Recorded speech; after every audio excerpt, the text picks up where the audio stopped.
Anda kembali di editorial Media Indonesia, Mbak Kania dan juga pemirsa. Saat ini kita sudah terhubung dengan beberapa penelpon untuk membahas lebih lanjut. Langsung saja kita akan sapa. Yang pertama Pak Ondo Selitonga dari Bekasi, Jawa Barat. Selamat pagi Pak Ondo, salam sehat Pak. Selamat pagi Bu Kania, Bu Eva. Selamat pagi Pak Ondo.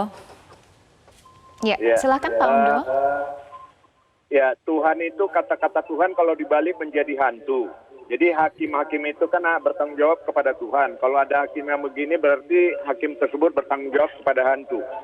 Bahkan ya, jangankan untuk memenangkan perkara, untuk dapat segera diproses saja, di situ perlu cuan. Karena tuh ribuan itu numpuk kasus. Jadi untuk naik aja supaya lebih awal itu bayar gitu ya. Itu yang saya dengar dan saya pernah berhubungan juga untuk urusan begitu. Jadi reformasi semu yang dilakukan oleh Mahkamah Agung itu janji-janji yang lipstik saja.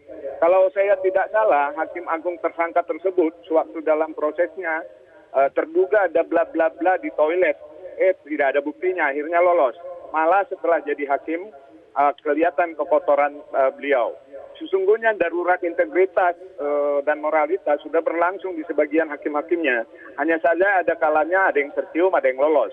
Ini salah di mana? Menurut saya mungkin sistem rekrutmennya atau sistem proses kasusnya kah yang tidak transparan, atau sistem peradilannya kah yang tidak terbuka. Jadi harus ada perubahan yang signifikan. Kalau tidak hal ini berulang lagi. Terakhir, Mbak Kania, Hakim Agung itu sebagai kiper.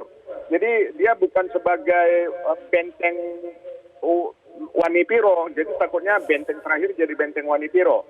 Jadi yang melanggar hukum itu harus dihukum berat. Kalau perlu dimiskinkan supaya ada efek jerah. Dan sebagai hukuman moralnya, patungnya dibuat di areal Mahkamah Agung itu dengan ditulis teroris hukum atau mafia hukum. Jadi untuk pengingat kepada ASN atau hakim-hakim yang lain.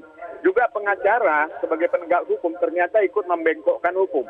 Dia juga harus dihukum berat dan dicabut izin beracaranya seumur hidup. Komisi yudisial itu kemana? Masih perlu tidak? Kok setelah ada kasus baru terdengar? Belum pernah terdengar hasil pengawasannya. Demikian, terima kasih. Baik, terima kasih Pak Ondo Selitonga dari Bekasi, Jawa Barat. Terima kasih Anda masih bergabung bersama kami. Mbak Kania, tadi kita sudah simak beberapa penelpon punya rasa yang sama. Mbak Kania marah, sedih, malu, bahkan Ibu Indra sampaikan speechless, tidak mampu berkata-kata. Dan kalau kita melihat, masyarakat juga menyoroti proses kasasi ini kan tertutup dan kita sering dikejutkan dengan putusan MA yang memberikan diskon, bahkan korting hukuman. Iya, betul. Kalau boleh saya komentari sedikit saja, ada banyak sekali sih pernyataan-pernyataan yang mungkin perlu digarisbawahi begitu ya. Jangan sampai misalnya tadi dari Pak John yang mengatakan atau Pak Ondo ya yang mengatakan bahwa jangan sampai hakim itu yang seharusnya adalah benteng peradilan terakhir itu menjadi benteng Wanipiro gitu ya itu ya.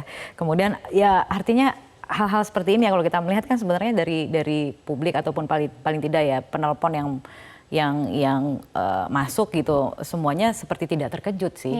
Gitu ada kesan seperti itu tidak terkejut gitu bahwa ini adalah praktek yang kita sama-sama tahu gitu. Mafia peradilan itu kan selalu didengung-dengungkan tapi tidak pernah bisa dibuktikan, dikatakan seperti itu.